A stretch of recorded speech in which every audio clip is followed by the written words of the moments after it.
I recently purchased this 2001 Jeanneau 37 to sail around the Greek islands. There's no better way to see Greece than by boat. I picked the boat up in Lakata in northwest Greece.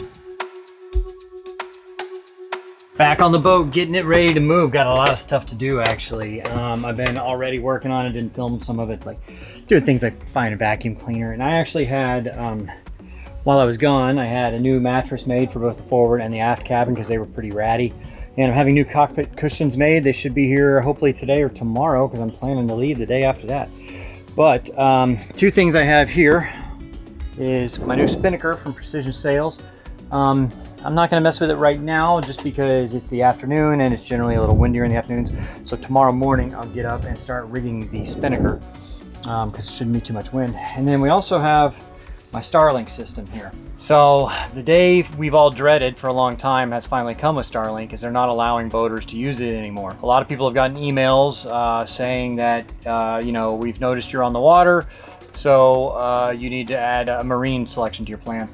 Which to me, I think is kind of stupid and idiotic, and it's just a money grab for them, because what's the difference between being in an RV and being on a boat? Like literally this thing is smaller than most RVs, but you know, whatever. They want to be able to charge more for using it on the water. So that's why one of my sponsors, I think, is probably a good option for many people, FMC Global. So there is a link down in the description there where you can go check out FMC Global. They are an authorized retailer and reseller for Starlink, and they have a really good deal with them. And so instead of using one of the pretty unfriendly Starlink plans, you can basically have your own plan designed by FMC Global.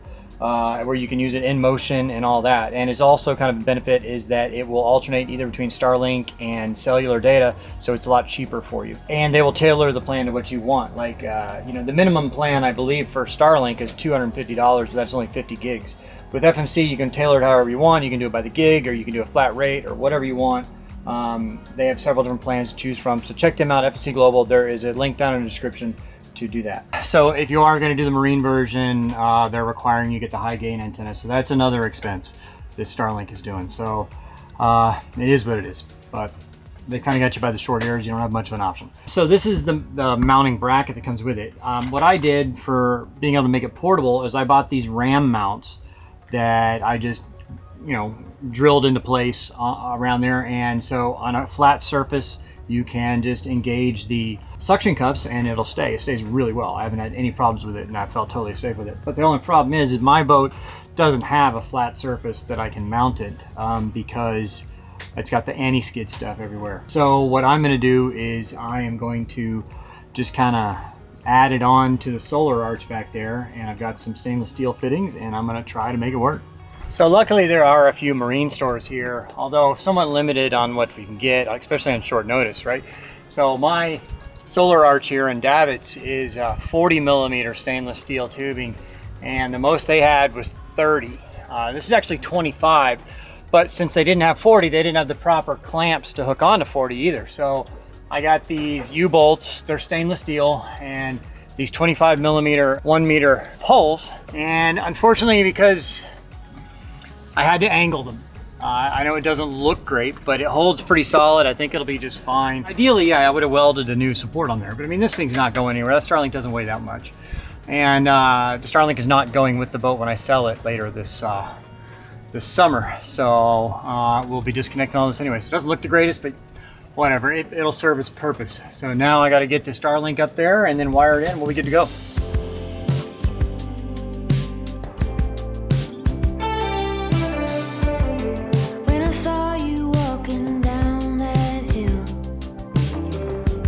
Okay, so the Starlink is all hooked up and working. As always, when you're working on a project, there's something that takes you longer than you think it will, and that was the wiring.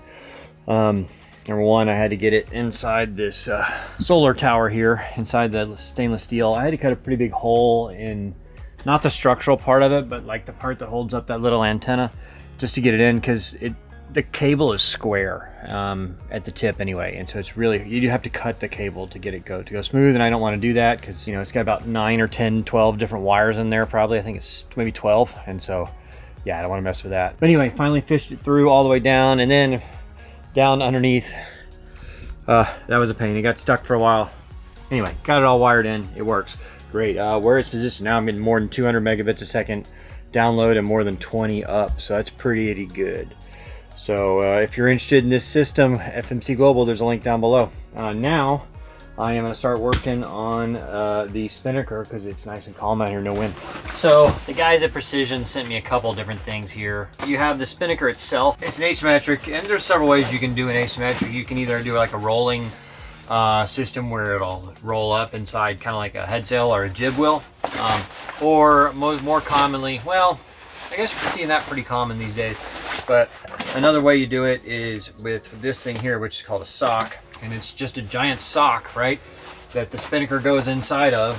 It's got this fiberglass collar here, so the sail will go inside here, and it's got a couple lines for pulling the sock up and down, and so it basically makes a sock that goes over the sail. So when you're trying to douse the sail, you pull the sock down and it just pulls it down. So that's what this is right here. And then you have the actual spinnaker itself. It comes in this other bag, and it's got the Precision Sails logo on it. So the reason we did this Precision logo on it is because at the end of the season, I'm actually gonna ship this. We haven't really decided what we're gonna do with it yet.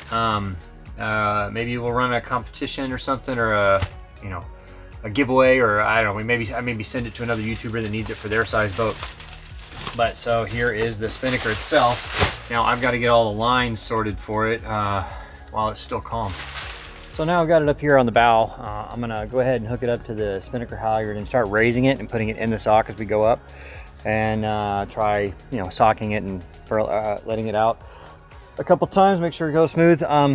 For the tack, I've actually got to get a turning block so that I can attach it to the bowsprit there. It doesn't really have a proper bowsprit, but it'll work, I think. But for now, I'm just going to tie the tack down to just a cleat down here until I can go get a turning block and one that'll work right. Well, I need a slightly bigger shackle up here too. Doesn't really fit, but I'll make it work for now.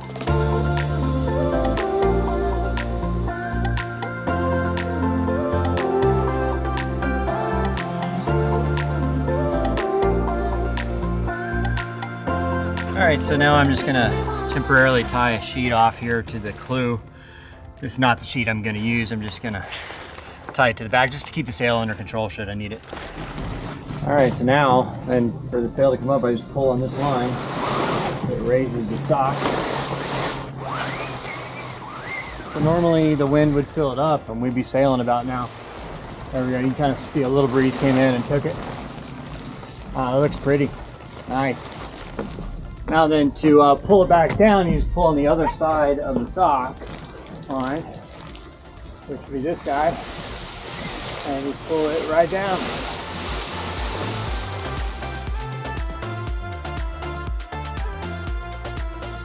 So this turtle bag actually came with it from Precision Sails. It's pretty cool. So like it clips onto the lifeline, it's got a line you just hold the bag open. It makes it a lot easier to lower the sail right into it.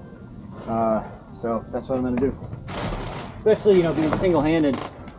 With two people, it's a lot easier. You can just bunch it up, throw it in there. But with just one, it'd be a lot easier.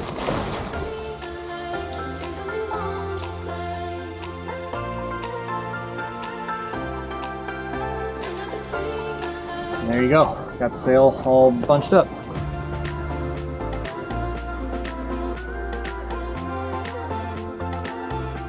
All right, today is the day getting off the dock. Unfortunately, my cockpit cushions are not finished yet.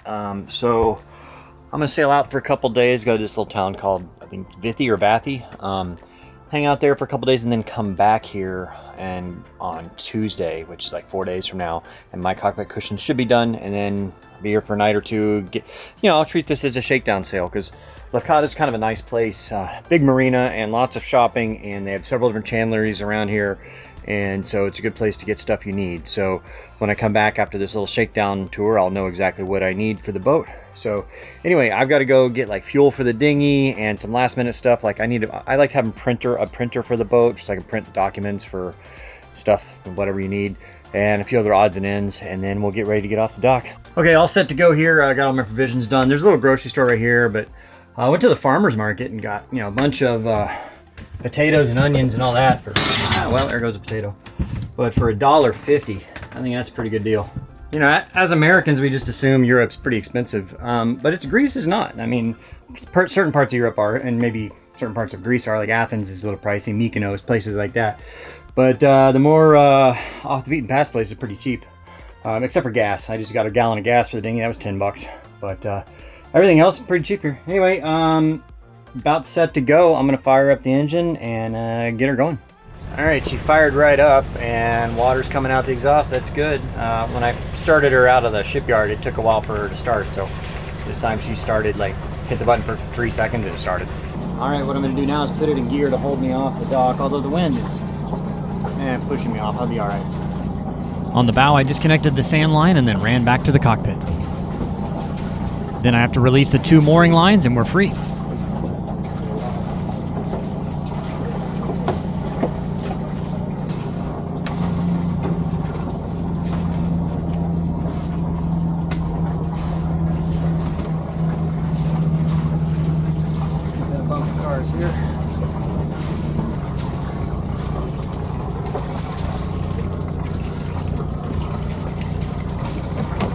I caught the shroud with the back pontoon of the dinghy, so I had to stop real quick.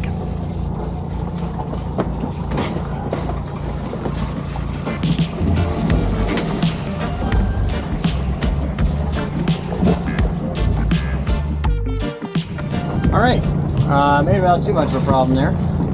Just a little left tap on the dinghy.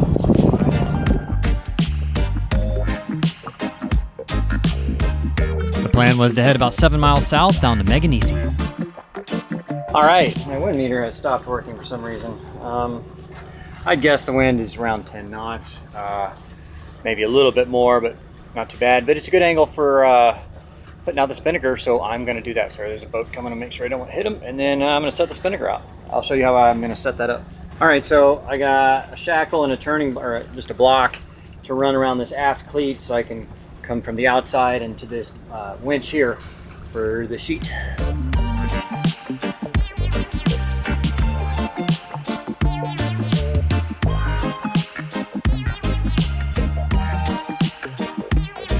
I thought I was recording when I raised the sail. Oh well. Pretty cool, huh? Look at it. Precision sails looking good.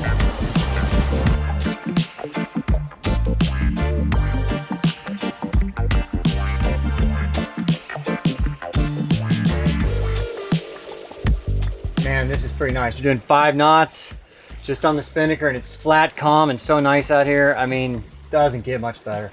Pretty awesome. I'm excited. This is great. So thank you, Precision Sails.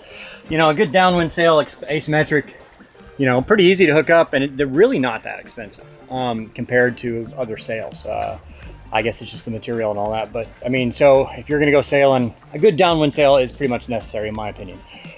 Just try, like if I were trying to sail in this wind alone with just the jib and our main, I mean, I'd be going really slow because we're almost, I don't know, we'd just be going a lot slower. But with the spinnaker up, it's great.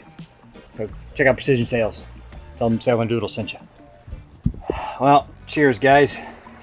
Man, it really, I know I've said this already, but it doesn't get much better. I mean, like, just calm, smooth water like this. Flying the spinnaker, it's absolutely silent. We're doing 5 knots. It's great. I mean, this is what sailing's all about. So thanks, Precision, for the thing. As for what's going on, I'm planning to sail around Greece for the summer. I'm going to be selling this boat. I'll be probably parking it in Athens, Greece, first week of August. And I'll be selling this boat to one of you guys for basically just what I've got into it, which will probably be, I mean, probably 75,000, maybe 80,000, depending on how much I've got into it, because I've still got my cockpit cushions coming, and I've spent, anyway, I'd like to get at least that. So we'll see. So go to my website, sailingdoodles.com, and you can email me if you're interested. And then I've already had several people interested, so I mean, you know, we'll see how it goes. But anyway, it's about an hour today. What I'm planning to do for the summer is I'll sail around myself for a little bit. I've got some feelers out for some crew. I think I got one coming maybe next week, next month. So I'll have people coming and going, maybe some familiar faces coming and going. Anyway, so that's what's going on. I do miss Stephanie, so we still text every day, so I wish her good luck. So I'm just gonna sit back and enjoy the sail for a little bit.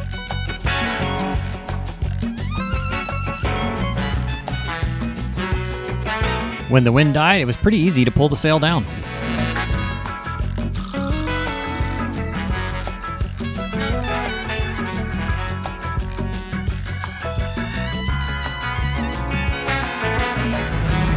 Well, the wind died off. Had to pull the spinnaker down. It's really glassy out there, as you can see. But I'm almost there, so I had to motor in the last 2.5, 3 miles. But it was a pretty nice little sail other than that. But a couple miles to go or less, actually. Going to drop anchor for the night and have my first night out at anchor on the boat. Tomorrow, then I'll head around to Vathi, which is only a couple miles away, and Medmore there at the seawall and see what the town has to offer.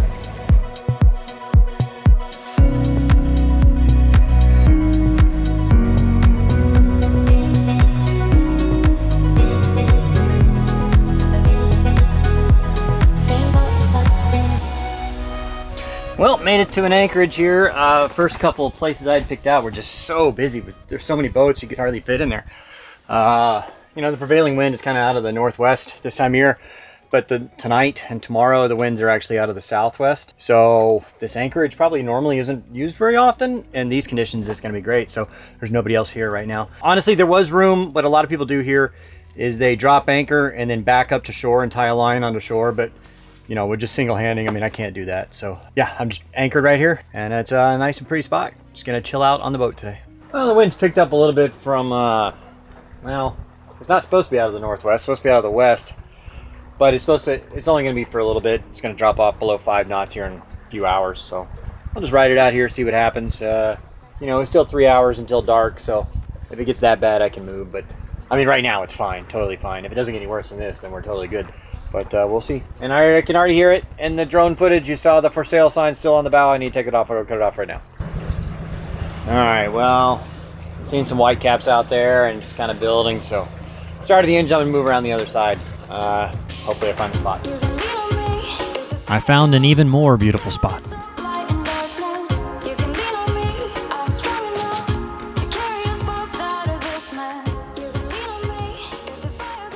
Okay, just finished editing a new video. It'll be out early for patrons. And what I've been doing lately actually is, so say the video is like an hour's worth of like raw footage. I've just been uploading that to patrons like in one video.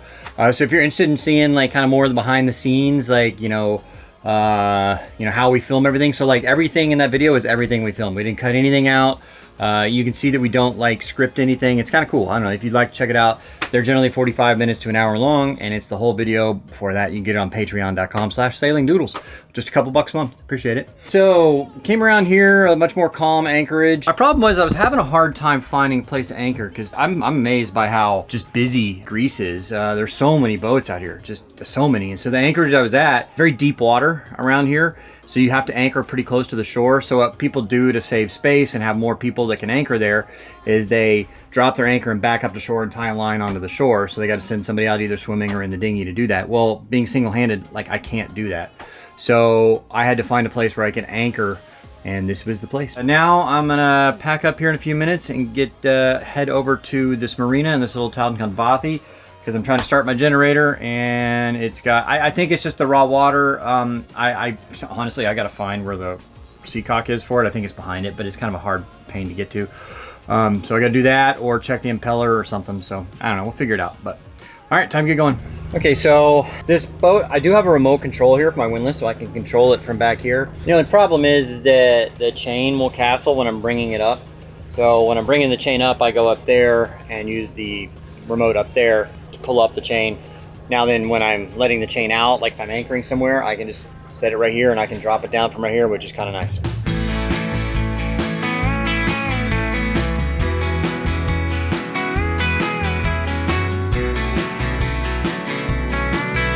It was only a few miles around over to Vathi. Okay, good news is it's not very windy. I mean, 7 or 8 knots tops, maybe even less than that. Got everything set up to Medmore here, so I've got my fenders all set and my lines ready to throw off each side. Everything's set to go. It's gonna be a little more difficult this time because now I have the dinghy in the way. Last time I did this single-handed, I didn't have the dinghy. It worked out pretty well, but you know, we'll see how it goes. I think it'll be all right. With a little help from on shore, it was a piece of cake. This is Vathi, a little seaside village with lots of taverns.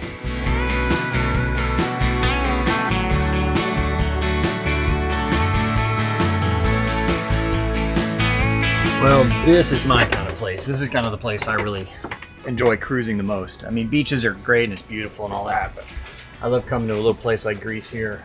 We have the cafes right off the back of your boat, you're mad moored, and then go explore town. I'm planning to come back next week. I might rent a motor scooter and go around. So I'm just gonna kind of walk around town, find a little cafe to have lunch. Yesterday I didn't film it. I don't know how I can film it. Maybe I'll put my like 360 camera out where I can surreptitiously, but watching these guys try to med more sometimes, these charter people that have no idea what they're doing, is pretty funny. But anyway, walk around town. In hindsight though, I might take this dinghy down next time, because when the dock's a little higher, like it is here, it's hard to get through. You have to duck down pretty low.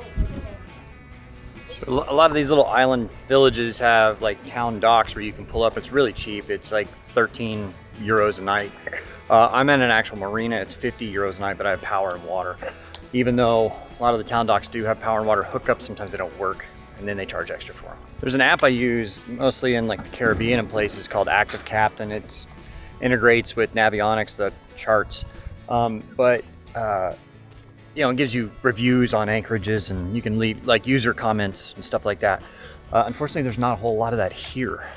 So it's kind of like guesswork on like where can you go and all that. Although the boat did come with a Greek waters pilot, I guess I need to study up on that. So I'm pretty sure, yeah, this is the town dock. So you can see there's just a couple power pedestals, and everybody's actually med moored. There's no sand lines. They're all using their anchor and backing up.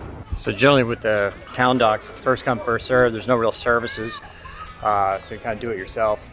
You got to fit in some of these places pretty tight. So me trying to single-hand it would have been pretty hard, because laying the anchor, backing up, doing all that at the same time.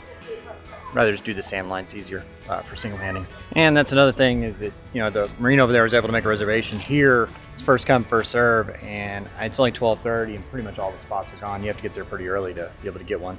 Kind of interesting. I'm just walking along the seawall here, and there's an airplane there. Crashed or something, I don't know. Interesting. Okay, had a great time here in Vati. Really cool spot. I would like to come back sometime. Gonna head back to Lefkas now because my cushions are ready. I'm gonna go pick those up, spend the night there, and then continue on. I might film a little bit getting into Lefkas Marina, but then I'm not gonna film for a couple weeks, just take some time off.